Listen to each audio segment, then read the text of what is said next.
믿음이 무엇입니까? 믿음을 우리가 이 시간에 시간적으로 한번 생각을 해본다면 과거의 믿음이 있습니다. 과거적인 믿음요. 예수님이 이 땅에서 육신을 입고 오셔서 내 죄를 속죄하기 위하여서 십자가에 피 흘려 죽으시고 장사 되셨다가 3일 만에 부활 성천하셨다는 것은 과거에 일어나는 일인데 이것을 내가 믿는 것입니다. 그리고 현재적인 믿음이 있습니다. 예수님께서 지금도 나와 함께 계시고 하나님이 지금도 나를 인도하시며 나를 축복해 주시고 계시는 것을 믿는 그 믿음, 현재적인 믿음입니다. 아울러 미래적인 믿음이 있지요. 미래에 예수님이 이 땅에 다시 오실 것이고 재림하실 것이고 믿는 자는 천국에 들어갈 것이며 이 땅에 사는 동안에 하나님의 말씀을 따라 순종하며 충성하고 봉사했던 그 모든 성도들은 하나님으로부터 영원한 상급을 받을 것이라는 것, 그것을 믿는 것, 미래적인 믿음이 있습니다. 예레미야 이 32장 이 말씀에는 얼토당토 아니하는 참 기가 막히는 그런 내용이 기록되어 있습니다. 하나님께서는 이 말씀을 통해서 우리에게, 저와 여러분에게 미래적인 그 믿음이 무엇인가, 이 믿음에 대하여서, 미래적인 믿음에 대하여서 오늘 우리에게 말씀해 주고 있는 것입니다. 우리 예레미야 32장 1절 말씀을 다 같이 한번 큰 목소리로 읽도록 하시겠습니다. 유다 왕 시드기야의 제10년 곧 느부갓네살의 제18년에 여호와의 말씀이 예레미야에게 임하니라. 하나님의 말씀이 예레미야에게 임하였습니다. 오늘 이 말씀처럼 여러분에게 하나님의 말씀이 임하시는 그런 귀한 시간 되시기를 주님의 이름으로 축원합니다. 이 시드기야는 유다 나라의 마지막 임금입니다. 이 시드기야는 유다 나라에서 11년을 통치했는데 11년을 통치하다가 바벨론 나라에 멸망을 당하고 맙니다. 근데 32장 이 말씀은 시드기야가 통치했던 그 10년 때에 일어났습니다. 다시 말하면 멸망하기 1년 전의 일입니다. 유다 나라가 주전 586년에 BC 586년에 멸망했습니다. 그래서 이 사건이 일어난 때는 아마 587년 정도 그렇게 우리가 생각을 할 수가 있습니다. 예레미야의 사촌인 이 하나멜이라고 하는 사람이 궁중 시위대 뜰에 갇혀 있는 예레미야에게 찾아와서 고향 아나도스에 있는 자기 땅을 사달라고 제안을 합니다. 우리 출애굽기와 여호수아를 읽어보게 되면 하나님께서 이스라엘 백성들에게 지파별로 땅을 배분해 주었습니다. 그래서 각 지파별로 머물 수 있는, 거주할 수 있는 땅이 다 정해져 있는 것입니다. 우리가 물건을 사고 파고 할 때에 한번 팔았던 물건들은 물려주기가 힘든데, 근데 이 지파에서 땅은 한번 팔았다면 물려줄 수 있도록 되어 있습니다. 가까운 친척이 와서 이 땅이 우리 지파 땅인데 내 친척이 너무너무 가난해서 그 땅을 팔았는데 이 땅을 우리에게, 나에게 다시 물려달라, 팔아라, 그렇게 말을 하면 이 땅을 산 사람은 그 지파 친척들에게 땅을 다시 물려주어야 합니다. 이것을 기업무력이라 그렇게 말을 합니다. 레위기 25장 23절에서 28절 말씀에 기록되어 있는데 25절부터 함께 우리 읽어보도록 하시겠습니다. 레위기 25장 25절 말씀입니다. 만일 너희 형제가 가난하여 그 기업 얼마를 팔았으면 그 건족이 와서 동족에 판 것을 물을 것이요, 만일 그것을 물을 사람이 없고 자기가 부유하게 되어 물을 힘이 있거든 그 판회를 계수하여 그 남은 값을 산 자에게 주고 그 기업으로 돌아갈 것이니라, 이렇게 말씀을 합니다. 각 지파에 배분된 그 땅, 원래대로 이 지파의 모든 땅들을 그대로 유지하기 위해서 이런 제도를 두었습니다. 만약에 땅을 팔았는데 이것을 물려줄 돈이 있는 가까운 그런 부자 친척이 없다면 땅을 산 사람은 50년이 지나면 이 땅을 원래 주인에게 돌려주어야 합니다. 이것을 희년 제도라 그렇게 성경에서 말씀합니다. 이것처럼 이스라엘 백성들은 이런 기업 무르기와 희년 제도를 통해서 각 지파가 가지고 있는 땅을 원형대로 유지하는 제도를 가지고 있었습니다. 그런데 이 같은 지파 내에서도 한 사람이 같은 지파에 다른 사람에게 땅을 팔 수가 있습니다. 지파끼리는 같은 지파이기 때문에 땅을 주고 또 팔고 사고 해도 이 지파의 땅이 달라지지 아니하는 것입니다. 오늘 이 예레미야에 있는 이 말씀은 바로 이 하나멜이 예레미야에게 옥에 갇혀 있는 예레미야에게 와가지고 땅을 사라 그럽니다. 땅을 사달라고. 한번 32장 8절과 9절 말씀입니다. 여호와의 말씀같이 나의 숙부의 아들 하나멜이 시위대 뜰한 내게로 와서 이르되 청하노니 너는 베냐민 땅 아노드시에 있는 나의 밭을 사라. 기업의 상속권이 내게 있고 물을 권리가 내게 있으니 너를 위하여 사라 하는지라. 내가 이것이 여호와의 말씀인 줄 알았으므로 내 숙부의 아들 하나멜의 아나도스에 있는 밭을 사는데 온 17세겔을 달아주었다. 그렇게 말씀을 합니다. 이 말씀은 같은 지파 안에서 일어난 그런 거래의 모습입니다. 그 땅값이 온 17세겔이라 말합니다. 지금으로 환산한다면 한 은 200g 정도 되겠습니다. 이 선지자가 지금 감옥에 갇혀 있는데, 이 예레미야가 감옥에 있는데 온 17세겔 돈이 어디 있겠습니까? 그런데 하나님께서 예레미야에게 말씀하셨습니다. 고향에 있는 이 땅을 은 17세겔을 주고 사라. 그렇게 예레미야에게 하나님께서 말씀을 하십니다. 감옥에 갇혀 있는 예레미야에게. 예레미야가 이 땅을 구입하는 것이 매우 어리석은 일로 보이는 것입니다. 왜요? 이 현재 예레미야는 감옥에 있지 아니합니까? 감옥에 있는 그 상태로 이 땅을 사는 것은 너무나 어리석은 일입니다. 예레미야는 있잖아요, 이 유다 나라가 망한다고 선포한 사람입니다. 바빌론 나라에 망하니까 많은 생명들이 죽기 전에 이 바빌론에 항복하라 그렇게 예언을 하다가 시드기야의 미움을 사가지고 지금 감옥에 갇혀 있습니다. 예레미야는 이 유다 나라가 바빌론에 망할 것을 뻔히 알고 있습니다. 그런데 이 땅을 사라 그럽니다. 망할 땅을 사라고 합니다. 누가요? 하나님께서. 요즘 말로 하면 국가보안법에 걸려가지고 감옥살이하는 예레미야입니다. 사형을 당할지도 모르는 사람이, 죽을지도 모르는 사람에게 하나님께서 땅을 사라고 말씀을 합니다. 우리 인간적으로 볼 때에는 너무나 어리석은 일입니다. 이 땅 있잖아요, 예레미야가 살 이 땅, 바빌론에게 빼앗길 땅입니다. 바빌론이 군대가 예루살렘을 에워싸고 유다는 이 멸망에서 바빌론한테 다 빼앗기고 사람들은 포로로 끌려갈 것을 예레미야가 뻔히 알고 있는데, 예레미야는 이 땅을 살 이유가 없는 거예요. 누가 땅을 사겠습니까? 망할 땅을. 자기도 언젠가는 죽을 사람인데. 그런데 이런 땅을 17세겔을 주고 사라고 하나님께서 말씀하십니다. 명령하였다고 말씀하셨습니다. 우리가 땅을 사고 팔고 할 때는 있잖아요, 누구나 그렇습니다. 이 땅의 그 미래에 대하여서 알고 삽니다. 이 땅이 개발이 될 것인지, 이 땅에 아파트가 들어설 것인지, 이 땅이 어떻게 달라질 것인지 뻔히 알고 그때의 땅을 삽니다. 항무지 같은 땅이라면 절대로 사지 아니할 것입니다. 이 땅에다가 많은 아파트 단지가 들어오고 좋은 상가가 들어올 것이다, 이 아파트, 이 땅값이 오를 것이다, 그렇게 생각되면 땅을 사는데요, 그 땅이 그렇지 아니하면 누가 땅 삽니까? 안 삽니다. 그런데 예레미야가 이 살 수 있는 땅은 무엇입니까? 원수들에게 빼앗길 땅입니다. 땅을 산다 할지라도 예레미야는 방문조차 할 수도 없는 땅입니다. 그런 땅을 원가격을 쳐서 은을 주고 산다고 하니까 얼마나 사람들에게 예레미야의 모습이 어리석은 일로 보이는 것입니까? 아마 이 하나멜도, 사촌 하나멜도 역시 내 사촌 예레미야는 선지자이지만은 성경 너무나 모르구나, 세상 형편 너무나 모르구나, 예언을 한다고 하지만은 지금 우리 세상 사람들이 살고 있는 실물 경제 정말 모르는구나, 땅에 대해서 모르는구나, 이렇게 생각을 하면서 이 하나멜도 예레미야를 보고서 비웃고 조롱을 하였을 것입니다. 그런데 예레미야는 있잖아요, 하나님 말씀에 순종합니다.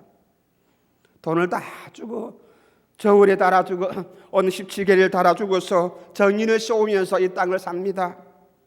예레미야 32장 이 말씀 속에는 부동산을 거래할 때의 그 원리가 나오는데, 부동산 거래할 때에는 정인을 세우고 매매 증서를 2개를 작성하여서 하나는 인봉을 하고 하나는 사본으로 인봉하지 아니하는 그런 말씀이 있습니다.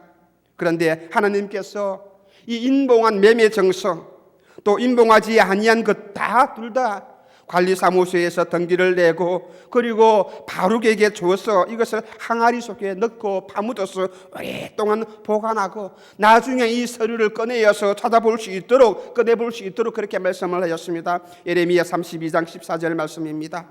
다 같이 읽도록 합니다. 만군의 여호와 이스라엘의 하나님이 이같이 말씀하시기를 너는 이 정서 곧 인봉하고 인봉치 않는 매매 정서를 취하여 토기에 담아 많은 날 동안 보존케 하라 그랬습니다. 하나님이 이렇게 어리석은 일들을 예레미야에게 하라고 말씀하십니다. 이렇게 어리석은 일들을 예레미야에게 하라고 말씀을 하십니다. 그 이유가 무엇입니까? 70년이 지나게 되면 이 모든 포로들은 바빌론 포로에서 끌려간 백성들이 다시 돌아와서 이 땅이 회복할 것이기 때문에 많은 백성들이 다시 유다 땅에 들어와서 이 땅을 다시 소유할 수 있게 되기 때문에 하나님께서는 이 실물 교육을 이제 예레미야에게 말씀을 하는 것입니다. 미래에 대한 모든 사실들을 하나님께서는 예레미야에게 말씀하시고 그대로 하라고 명령을 하시는 것입니다. 그래서 우리는 이 말씀에 대해서 미래에 대한 말씀이, 미래에 대한 믿음이 무엇인가를 한번 생각해 보면서 하나님께 은혜를 받기를 원합니다. 미래적인 믿음이 무엇입니까? 믿음이라는 것은 있잖아요, 하나님 나라에 대하여서 미래를 보고 투자하는 것입니다. 미래를 보고 투자하는 것입니다. 하나님께서 나의 미래에 대해서 말씀하시는 것, 하나님이 내게 약속하신 그 미래를 내가 믿고 그대로 투자하는 것입니다. 예레미야는 알았습니다. 이 유다 땅이 바빌론에 멸망할 것이지만은 많은 포로가 끌려갈 것이지만은 그러나 70년이 지나면 다시 돌아올 것이라는 이 하나님의 약속을 예레미야는 굳게 믿었습니다. 여러분이 지금 미래에 대한 소망을 가지고 있습니까? 하나님이 말씀하신 그 약속에 대한 미래를 믿고 있습니까? 사람들은 예레미야를 어리석다고 비웃고 조롱하더라도 예레미야는 대가를 치르고 정정당당하게 땅을 삽니다. 왜요? 하나님의 말씀을 그대로 믿었기 때문입니다. 하나님의 약속을 그대로 믿었기 때문입니다. 사람들이 놀려댄다 할지라도, 어리석은 사람이라 놀려댄다 할지라도 예레미야는 70년 뒤에 하나님의 약속을 믿었기 때문에, 그때에 일어나는 하나님의 축복을 알기 때문에 예레미야는 미래를 보고 지금 돈도 없지만은 감옥에 있지만은 은을 주면서 미래를 향하여서 하나님의 약속을 믿고 거기에 투자하는 것입니다. 벌써 1월달 다 갑니다. 올 한 해 동안에 여러분께서 하나님께 대한 믿음의 투자를 하시기를 바랍니다. 믿음의 투자를 하시기를 바랍니다. 믿음의 헌신을 하시기를 바랍니다. 믿음의 투자는 11조입니다. 왜 우리가 하나님께 예물을 드립니까? 왜 우리가 하나님께 11조 예물을 드려야 합니까? 이것이 하나님께서는 죽음을 넘어서는 그런 미래에 대하여서 내세를 향한 믿음의 투자이기 때문입니다. 저희들은, 우리 목사들은 사람들이 그 임종하는 순간을 자주 봅니다. 가서 모든 일들을 처리합니다. 그런데 어떤 사람들은 있잖아요, 멀쩡하게 살다가 뜨거워하면서 죽는 사람들도 있습니다. 고통스럽게 죽는 사람들도 있습니다. 그 사람들은 대개가 아마 십중 팔구 있잖아요, 지옥 가는 사람들일 거예요. 죽음이 두려워서 벌벌 떨면서 고통스럽게 경직을 이루면서 가는 사람들도 있습니다. 그런데 어떤 사람들은 심한 질병을 앓고 있으면서도 편안하게 갑니다. 온몸이 너무나 따뜻하고 부드러워요. 죽는 그 순간에도 얼굴에서 빛이 나고 웃는 모습으로 가는 사람들도 있습니다. 어떤 사람입니까? 천국에 가는 사람입니다. 천국, 지옥 분명히 있는 것이에요. 사람이 죽을 때에 그 사람이 얼마나 높은 지위에 있느냐, 돈을 얼마나 많이 가지고 있느냐, 얼마나 많이 공부를 했느냐, 이건 전혀 중요하지 아니합니다. 그러나 이 사람이 살았을 때에 예수를 믿었느냐, 교회에 충성을 했느냐, 평소에 영혼 내세를 위하여서 하나님의 나라에 대하여서 믿고 미래를 준비하면서 투자를 했느냐, 이건 참으로 중요합니다. 여기에 따라서 그 사람이 가는 모습이 달라지는 것입니다. 마태복음 6장 19절로 21절 말씀입니다. 너희를 위하여 보물을 땅에 쌓아주지 말라. 거기는 좀과 동록이 회하며 도적이 구멍을 뚫고 도둑질하느니라. 21절 말씀 없습니까? 네. 내 보물이 있는 그곳에는 내 마음도 있느니라 그렇게 말씀을 합니다. 하나님이 오늘 저와 여러분에게 어떻게 말씀합니까? 미래를 준비하는 믿음의 투자, 보물을 하늘에 쌓아두라, 땅에 쌓아두지 말라. 무엇 때문에요? 하늘에는 도둑님이 없다는 것입니다. 점도 없고요, 동록도 없고요, 도적도 오지를 못합니다. 도적이 아무리 날뛰고 또한 긴다 할지라도 하늘에 쌓아둔 보물을 훔쳐올 수는 없는 것입니다. 그래서 보물을 하늘에 쌓아두면 무엇입니까? 그 사람의 마음도 하늘에 있게 된다는 사실입니다. 여러분의 돈이 은행에 있다면 맨날 그 은행에 그 마음이 갈 것입니다. 여러분의 돈이 주식에 투자를 했다면 일어나자마자 주식을 보고 그 마음이 거기에 갈 것입니다. 그것처럼 우리의 마음이 어디로 향하여야 합니까? 하늘나라에. 내 보물을 하늘에 쌓아두게 되면 자나깨나 일어나도 오늘도 내일도 내 마음이, 내 시선이, 내 눈이 어디로 향합니까? 하나님 나라를 바라볼 수 있게 된다는 것입니다. 이것 때문에 보물을 하늘에 쌓아두란 말입니다. 세상 사람들은 보물을 어떻게 하늘에 쌓아둘 수 있느냐? 어리석은 일이라고 생각을 하면서 하지 아니합니다. 돈을 낭비한다고 말합니다. 참 미련한 일이라고 생각을 합니다. 그런데 에레미야는 70년 뒤에 다시 돌아올 수 있는 유다 땅을 보면서 이 유다 땅에 사는 것처럼 우리가 70년 혹은 80년이면 돌아갈 하나님 나라를 향하여서, 하나님 나라를 위하여서 땅을 살 수 있는, 믿음의 투자를 할 수 있는 여러분이 되시기를 주님의 이름으로 축원합니다. 마태복음 19장 21절 말씀입니다. 이 말씀에서는 예수님이 부자 청년에게 말씀하셨는데 다 같이 한번 읽어보도록 하시겠습니다. 예수께서 가라사대 네가 온전하고자 할진대 가서 내 소유를 팔아 가난한 자들을 주라. 그리하면 하늘에서 보화가 내게 있으리라. 그리고 와서 나를 쫓으라. 주님 분명히 말씀합니다. 네가 온전하고자 할진대 가서 내 소유를 팔아 가난한 자들에게 주라. 그리하면 하늘에서 보화가. 이 부자 청년은 땅에 쌓아두려고 하였습니다. 소유를 팔아서 구제하고 선교하면 하늘에서 보화가 있다는 말씀이 아니겠습니까? 부자 청년은 자기 보물을 하늘에 쌓아두기보다는 땅에 쌓아두기를 원했습니다. 그래서 이 말씀을 듣자마자 근심합니다. 세상에 이런 말씀 듣고 근심합니다. 근심해서 예수님을 떠났어. 영생도 얻지 못하고 구원도 못 받았고 천국의 보화도 쌓아두지 못하는 불쌍한 사람이 되고 마는 것입니다. 디모데전서 6장 17절로 19절 말씀입니다. 네가 이 세대의 부한자들을 명하여 마음을 높이지 말고 정함이 없는 재물에 소망을 두지 말고 오직 우리에게 모든 것을 후히 주사 누리게 하시는 하나님께 두며 선한 일을 행하고 선한 사업에 부하고 나눠주기를 좋아하며 동정하는 자가 되게 하라. 이것이 장래에 자기를 위하여 좋은 틀을 쌓아 참된 생명을 취하는 것이라. 그렇게 하나님께서 우리에게 약속해 주었습니다. 장래에 좋은 틀을 쌓는 길, 장래에 좋은 집을 찾는 길, 장래에 좋은 환경을 내가 만드는 길 무엇입니까? 믿음으로 하나님 나라를 내가 바라보고 믿음으로 미래를 바라보면서 믿음으로 하나님의 약속을 내가 믿으면서 그 미래에 대한 하나님 나라에 대한 투자의 모습들이 우리에게 있어야 한다는 말씀입니다. 이 땅에서 잘 먹고 잘 사는 데만 치중하지 말고 하나님 나라를 위해서 투자하고 헌신할 수 있는, 우리가 미래를 위해서 얼마나 많은 투자를 많이 합니까? 적금도 들고요, 주식도 투자하고요, 여러 가지 방법으로 투자를 합니다. 내 연금을 위해서, 내 노후를 위해서. 진정한 나의 노후가 어디에 있습니까? 하나님 나라가 아니겠습니까?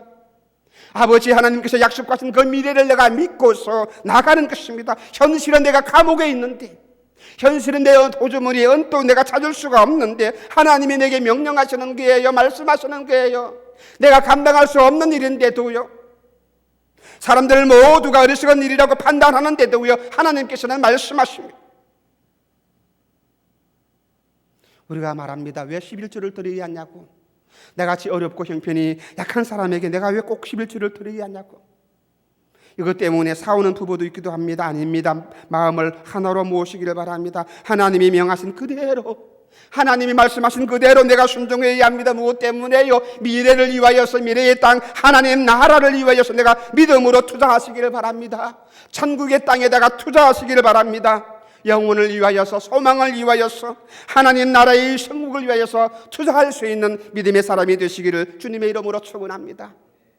하나님께 11조와 예물을 드리는 것, 이것은 현세에도 물질의 축복을 받는 가장 확실한 비결 아니겠습니까? 우리가 얼마나 많은 소리를 들었습니까? 얼마나 많은 말씀을 들었습니까? 11조에 관하여서 하나님이 너희에게 복을 살 것이 없도록 붙지 아니하나 보라, 그렇게 말씀하셨습니다. 한번 11조를 드려보라. 수없이 들어본 말씀 아니겠습니까? 이 분명한 하나님의 약속을 우리가 받았습니다. 11조를 드리게 되면 너희 재물에 황충이 달라붙지 아니할 것이다. 내가 10원을 벌었고, 내가 100원을 벌었고, 내가 100만 원을 벌었는데 이거 재물에 황충이 달라붙어 보시기를 바랍니다. 황충 아시지요? 우리나라에서 볼 수 없는 환경인데 메뚜기 떼가 한번 달라붙었다면 순식간에 그 모든 것 사라집니다. 내가 모아두었던 그 모든 재물에 황충이 한번 달라붙는다면 순식간에 사라집니다. 그런데 하나님의 약속이 무엇입니까? 11조를 드려보아라. 너희 재물에 황충이 달라붙지 아니하도록 하나님이 지켜주시고, 기한 전에 열매가 떨어지는 것, 여러분 농사 지어 보았습니까? 과일나무를 심었는데 그때에 기한 때에 열매가 맺혀지고 내가 추수할 때에 그 열매를 추수를 해야 되는데 또한 추수하기 전에 이 열매가 떨어져 보시기를 바랍니다. 우리나라에 태풍이 불어오는데 이 태풍 때문에, 바람 때문에 모든 것이 다 떨어집니다. 낙과되어져 버립니다. 그러면 그것은 실패합니다. 그런데 하나님께서 이것을 막아주시겠다, 그렇게 약속을 합니다. 누가복음 6장 38절 말씀입니다. 주라, 그리하면 너희에게 줄 것이니 곧 후이되어 누르고 흔들어 넘치도록 하여 너희에게 어떻게 하여 안겨주리라. 너희의 헤아리는 그 헤아림으로 너희도 헤아림을 도로 받을 것이니, 너희가 헤아리면서 계산하면서 하나님께 드리느냐, 10원 20원 드리느냐, 그렇다면 너희들도 그 헤아림 때문에 그 헤아림만큼 하나님께 받을 수밖에 없다는 것입니다. 주라 그 말입니다. 어떻게 해요? 하나님 나라에 투자하시기를 바랍니다. 미래의 약속을 내가 믿고 투자하시기를 바랍니다. 그리하면 하나님께서 후히 주시고 너희에게 풍성하게 안겨주리라. 하나님께 드리는 11조가 아까웠어. 10만 원, 20만 원, 50만 원 아까웠어. 내가 5만 원을 드렸다면, 10만 원을 드리지 않은데 5만 원을 드렸다면, 10억을 드리지 않은데 내가 1억밖에 드리지 않았다면, 내가 드린 만큼, 내가 10억을 받아야 할 축복을, 100억을 받아야 할 축복을 내가 1억 드렸기 때문에 그것밖에 못 받는다면 얼마나 어리석은 일입니까? 내세를 위한 투자, 미래를 위한 투자, 하나님의 약속하신 그 미래를 위해서 내가 투자하고, 뿐만 아니라 내가 내세를 위하여서도, 하나님 나라를 위하여서도 내가 상을 받고 현세에서도 내가 상을 받는 그런 믿음의 사람이 되는 줄로 믿으시고 주님의 말씀대로 순종할 수 있기를 바랍니다. 믿음이 무엇입니까? 믿음이라는 것은 이 믿음 생활, 어리석다는 말을 듣는다 할지라도, 비난을 받는다 할지라도 그런 모든 위험을 감수하는 것입니다. 주님 분명히 말씀하셨습니다. 주님을 따라가는 길 안전한 길 아니에요. 믿음 생활하는 길 편한 길 아닙니다. 누구든지 나를 따라오려거든 자기를 부인하고 어떻게 해요? 자기 십자가를 지고 있어요. 내가 예수를 믿는 길, 이 세상에서 예수님을 따라가는 길 절대로 편안하지 아니할 것입니다. 그런데 그 길을 가지만은 주님과 함께 동행할 때에, 주님 손 붙들고 내가 걸어갈 때에 주님이 나를 안아주시고 주님이 나를 업어주시고 이 모든 험한 길을 걸어갔습니다. 십자가의 길입니다. 좁은 길이라 그렇게 말씀하셨습니다. 그래서 많은 사람들이 나를 비난하고 나를 조롱하고 내가 그 길을 가지 못하도록 무수한 박해와 모함을 주는 길이 바로 예수 믿는 길이에요. 친구들이 나를 어리석다고 말합니다. 나를 비난합니다. 나를 조롱합니다. 그런데 이 모든 것들을 내가 무릅쓰고 감수하고 가는 것이 믿음의 생활입니다. 믿음입니다. 왜 그렇습니까? 이 길이 생명의 길이기 때문입니다. 이 길이 생명의 길이기 때문입니다. 이 길이 구원을 얻는 길이고 하나님 나라에 들어가는 길이기 때문입니다. 안 믿는 사람들은 그 길이 어리석게 보입니다. 미련한 길로 보입니다. 그런데 그들이 어리석어요. 그들이 밀어내요. 내가 어리석은 것이 아니라, 십자가를 지고 가는 길이 어리석은 것이 아니라 그들의 눈이 어두웠기 때문에 그들이 어리석은 것입니다. 고린도전서 1장 23절 말씀입니다. 우리는 십자가에 못 박힌 그리스도를 전하니 유대인에게는 거리끼는 것이요 이방인에게는 미련한 것이다 그랬습니다. 그들이 알지 못하기 때문에 십자가도 예수님도 그들 마음속에 두지 아니하려고 합니다. 미련하게 보이는 것입니다. 그런데 이방인들은 예수 믿고 죄 용서받고 하나님과 교제하고 죽으면 천국 간다는 것, 영생한다는 것, 그 사실을, 그 진리를 어리석은 일로 농담으로 여깁니다. 받아들이지 아니합니다. 복음은 무엇입니까? 하나님 말씀은 무엇입니까? 우리에게 생명이에요. 하나님 말씀은 우리에게 지혜가 되는 것입니다. 전도하는 것도 그렇죠. 얼마나 세상 사람들이 비난합니까? 우리가 전철 안에 들어가면서 전도하는 사람들을 만났을 때에 때로는 과격하게 전도하는 모습들이 있기는 하지만 모든 사람들이 다 욕합니다. 다 비난합니다. 심지어는 예수 믿는 사람들도 비난합니다. 왜 저렇게 전도를 해야 하느냐? 고린도전서 1장 21절 말씀입니다. 하나님의 지혜에 서는 세상이 자기 지혜로 하나님을 알지 못하는 거로 하나님께서 전후에 미련한 것으로 믿는 자들을 구원하시기를 기뻐하신다, 그렇게 말씀했습니다. 여러분 보세요. 성경에서 믿음의 사람들을 보시기를 바랍니다. 참으로 미련한 사람들, 모든 사람들이 세상 사람들을 볼 때에는 너무나 미련합니다. 어리석은 사람들입니다. 그들은 위험을 무릅쓰고 생명을 바쳐가면서 거기를 갑니다. 아브라함이 잘 살고 있던 자기 땅, 고향 땅을 버리고 갑니다. 무엇 때문에요? 하나님 명령에 순종해서 걸어갑니다. 그렇죠? 그 땅에 살았다면 얼마나 편안합니까? 그런데 이 모든 친척들을 버려두고 함께 하나님 말씀을 따라서, 고향 땅을 따라서 하나님을 따라가는 것이 믿음입니다. 모세를 보시기를 바랍니다. 히브리서에서는 말합니다. 공주의 아들이라고 하는 자리를 버리고 광야에서 40년 동안 고생한 모세입니다. 하나님의 지도자로, 하나님의 일꾼으로 삼기 위해서 모든 영광, 영화 다 버려두고. 노아를 보세요. 많은 사람들에게 조롱을 받았습니다. 놀림을 받았습니다. 그럼에도 불구하고 120년 동안이나 하나님이 말씀하신 방주를 짓기 위해서 일편단심, 하나님 명령 따라 순종한 살아갔던 이 모세의 모습을 보시기를 바랍니다. 120년 이후에 홍수가 올 것이다 말씀을 선포했을 때에 많은 사람들이 노아를 조롱합니다. 노아를 비난하였습니다. 그럼에도 불구하고 노아는 하나님 말씀에 순종합니다. 사람들이 볼 때는 얼마나 어리석은 일입니까? 바울을 보세요. 가마리엘의 문화생입니다. 출세가 보장된 사람입니다. 그런데 한순간에 주님을 만난 이후에 모든 것 버려두고 배실물처럼 버려두고 걸어갑니다. 바울이 걸어가는 길이 어떤 길인데요? 십자가의 길이고 고난을 받는 길이고 매를 맞는 길이고 수많은 위협을 받는 길입니다. 그런데 그 길을 버리지 아니합니다. 나의 달려갈 길을 다 가고 내가 믿음의 선한 싸움을 싸우면서 전도자의 길을 그 길을 걸어간 것, 바울.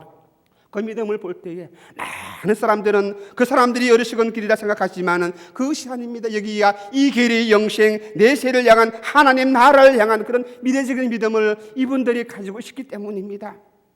예레미야도 마찬가지겠습니다. 자기가 한 행동이 사람들이 볼 때는 어리석어 보입니다. 하나멜도 판단했을 때는 어리석은 처럼 보이지만은 그러나 이 예레미야는 하나님 약속을 믿었고 하나님 말씀을 받았기 때문에 이 약속을 믿고서 분명히 이 땅에 이 말씀에 순종합니다. 그래서 이 땅을 사는 것입니다.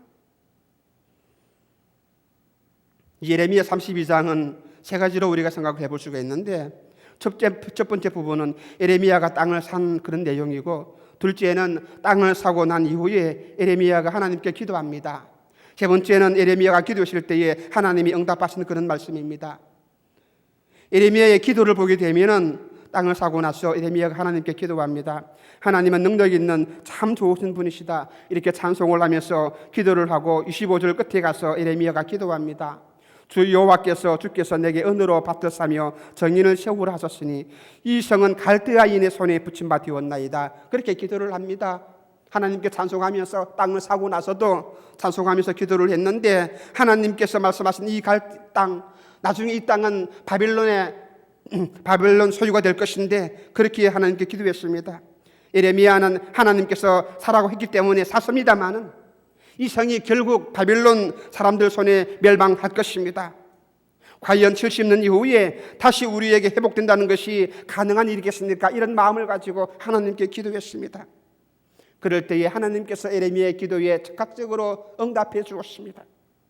이 하나님께서 말씀하시는 이 대답, 하나님의 응답이 오늘 우리에게 중요한 사실을 알게 해줍니다. 하나님께서는 믿음의 투자를 갚으실 능력도 있고 반드시 갚으신다는 사실입니다. 우리는 갚을 능력이 없는 사람에게 돈을 빌려주지 아니합니다.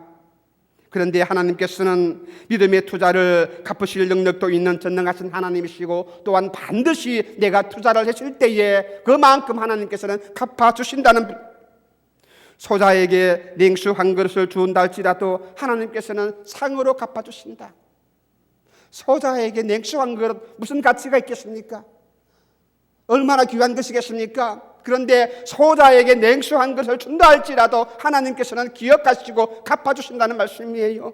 예레미야가 그렇게 기도를 하니까 오늘 우리 본문 26절과 27절 말씀입니다. 함께 읽도록 하시겠습니다. 때에 여호와의 말씀이 예레미야에게 임하여 이르시되 나는 여호와여 모든 육체의 하나님이라 내게 능치 못할 일이 있겠느냐. 하나님께서 예레미야에게 말씀합니다. 하나님, 진짜로 이 일들이 일어나겠습니까? 내가 땅을 샀기는 샀는데 다시 진짜로 70년 이후에 이 땅을 우리가 소유할 수 있겠습니까? 그때에 하나님께서 예레미야에게 하나님께 능치 못한 일이 있겠느냐? 나는 여호와다. 나는 하나님이다. 나는 전지전능하신 하나님이다. 그 말씀입니다. 그리고 43절부터 44절 말씀입니다.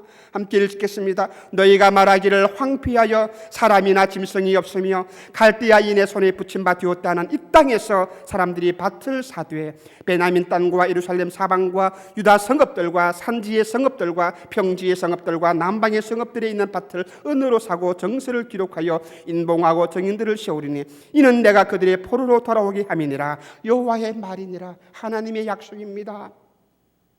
내가 미래에 투자한다면, 헌신으로 투자한다면, 물질로 투자한다면, 몸으로 마음으로 투자한다면 거기에 대한 하나님의 상급과 약속이 분명히 주어진다는 말씀입니다. 43절에 너희가 이 땅에서 다시 사람들이 밭을 사게 될 것이다, 그렇게 말합니다. 포도원과 밭을 다시 사게 될 것이다, 그렇게 약속을 해주십니다. 왜 그렇습니까? 내가 포로로 돌아오게 할 것이라 하나님이 약속했습니다.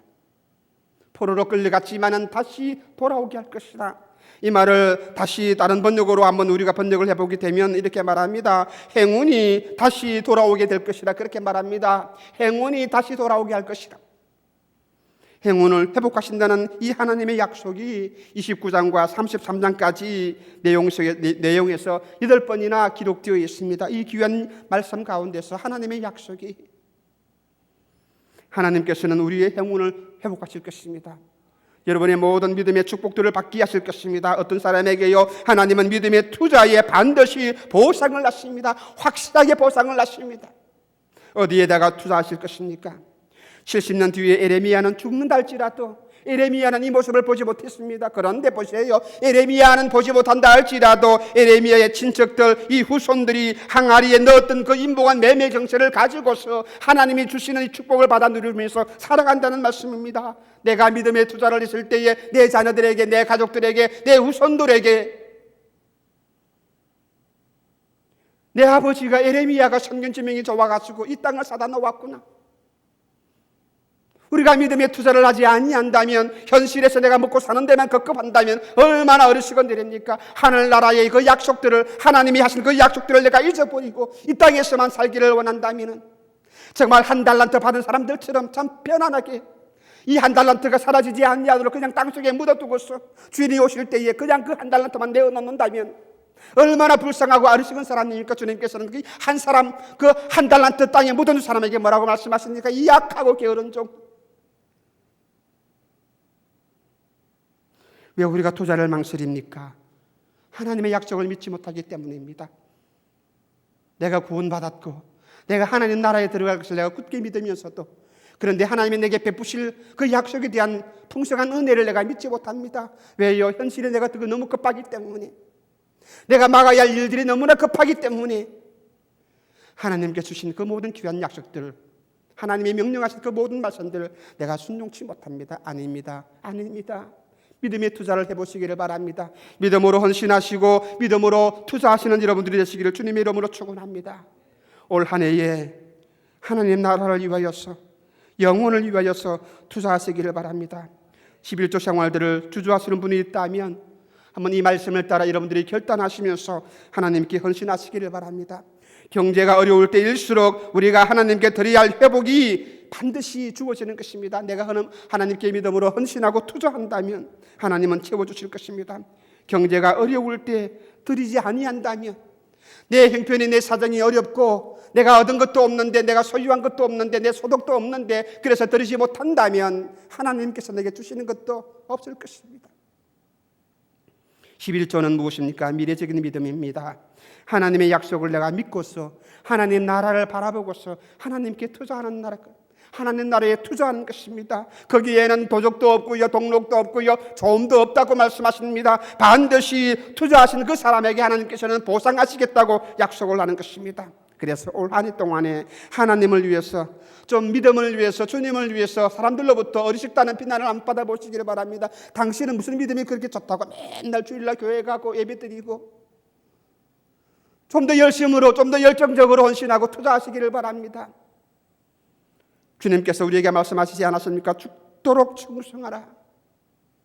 죽도록 충성하라. 그냥 대충 하지 마시고요. 죽도록이라는 말이 무슨 말씀입니까? 아시지요? 그렇죠? 설명하지 않아도 죽도록 충성하라. 내 기분이 내키면 하고 내 마음이 동하면 하고, 그것이 아닙니다. 에레미야에게 준 하나님의 명령이 어떤 명령입니까? 에레미야가 감당할 수 없는 거예요. 그런데 아브라함에게 하나님이 말씀하신 것, 아브라함이 감당할 수 없는 것입니다.